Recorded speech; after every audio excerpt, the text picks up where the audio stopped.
کھڑا کر دے گا اور پھر حساب کتاب ہوگا۔ تو یہ ایمان ہے، قرآن کا عقیدہ ہے۔ تو اس کو بدل دیا احمد ابن حنبل نے، اور پھر ابن تیمیہ، ابن قیم، ابن حجر عسقلانی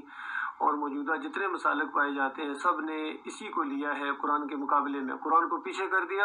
اور اپنے اکابرین کے عقیدے کو آگے کر دیا۔ بالکل وہی چیز ہوئی ہے اسی توحید کی بنیاد کے اوپر اٹھنے والی جماعت کے اندر۔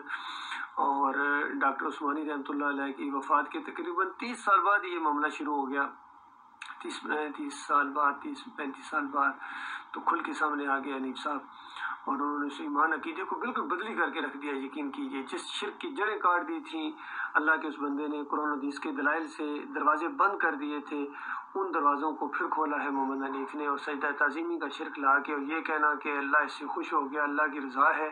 اور دیکھو یعقوب علیہ السلام نے بھی کوئی اعتراض نہیں کیا، بے ایمان کیا تجھے کہا جائے،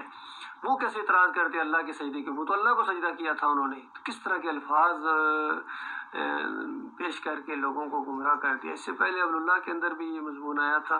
حالانکہ وہاں انہوں نے راستہ کھولا تھا تھوڑا سا اور کہا کہ یہ لہو کی ضمیر یوسف علیہ السلام کی طرف ہے، اور یہ لغوی معنوں میں ہے، یہ سجدہ معروف سجدہ جو ہتھیلیاں ٹیک کے کیا جاتا ہے وہ تو سوال ہی نہیں پیدا ہوتا، یہ تو ہر شریعت میں حرام ہے، شرک ہے، خارج از امکان ہے، یہ الفاظ ہے وہاں۔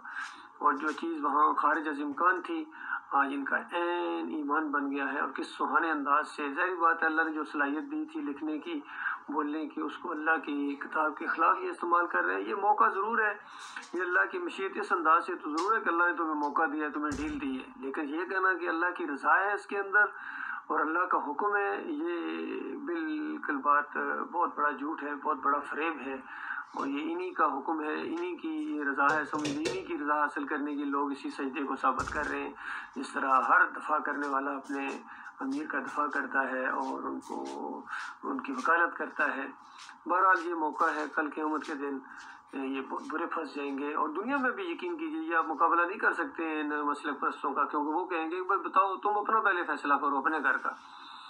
کہ جس طرح وہ کل پرسوں کسی بندے نے جب یہ ٹویٹ کیا، یہ ریمارکس یہ کسی جگہ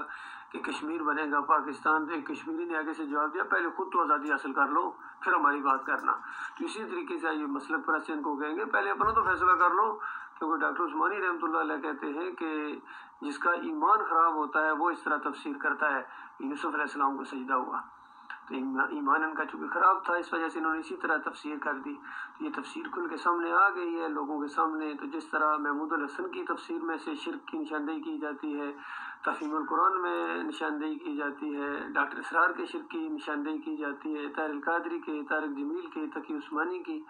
شرک کی نشاندہی کی جاتی ہے، اسی طرح محمد حنیف کی اس جو دعوت القرآن تفسیر ہے جلد دوم، اس کی بھی نشاندہی کی جا رہی ہے۔ پوری طرح یہ اللہ کی کتاب کے مقابلے میں کھڑے ہو گئے ہیں، اور اب لائبریریوں میں جہاں ان مشرکانہ تفاسیر کو رکھا جائے گا وہاں دعوت القرآن کو بھی رکھ دیا جائے گا، اور حیرت کی بات ہے اس کا نام انہوں نے دعوت القرآن، اس میں قرآن کی دعوت ہونی چاہیے تھی۔ تو یہ آپ نے کیا ظلم کیا ہے کہ کفر شرک اس کے اندر، ابن کثیر کی دعوت اس کے اندر ڈال کے اور مشرکانہ تفسیر اس کے اندر ڈال کے صرف لوگوں کو خوش کرنے کے لیے اس دعوت کا زور ہی آپ نے توڑ دیا، ایمان اور توحید کی بنیاد کو کھیڑ دیا آپ نے۔ تو بہرحال یہ اپنی اپنی قسمت کی بات ہے، اپنے اپنے نصیب کی بات ہے۔ اب یہ مومنوں کی جماعت کے امیر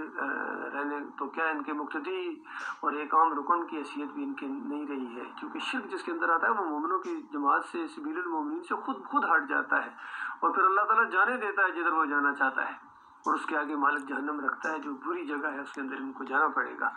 اللہ تعالیٰ ہمارے مومن بھائیوں کو اس سے بچائے، اور جو آنکھیں بند کر کے ان کے پیچھے دوڑے چلے جا رہے ہیں ان کو بھی اللہ تعالیٰ آنکھیں کھولنے کی، مرنے سے پہلے آنکھیں کھولنے کی توفیق عطا فرمائے، کیونکہ جو مر گئے وہ تو مر گیا، وہ دوبارہ کبھی واپس نہیں آ سکتے،